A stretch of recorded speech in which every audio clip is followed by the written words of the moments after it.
Servus and welcome!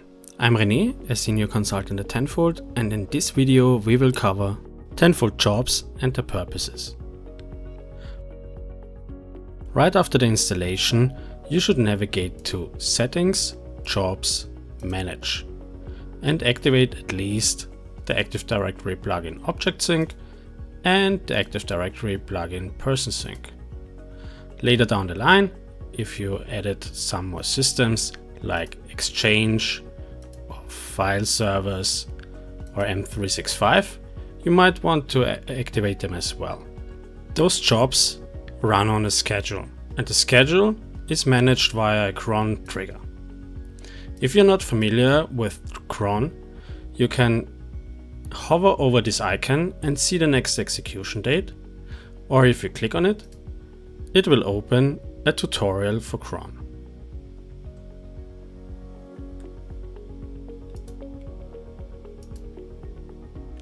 In essence, these jobs are used to get information out of the corresponding system. In this case, it's Active Directory, here is Exchange, and the ShareSync. There's often a misconception, because even if it states sync, this only means that it syncs information from the system to Tenfold. It is recommended or even necessary to run these jobs at least once a day, because Tenfold needs to stay up to date if changes were made in the other systems as well.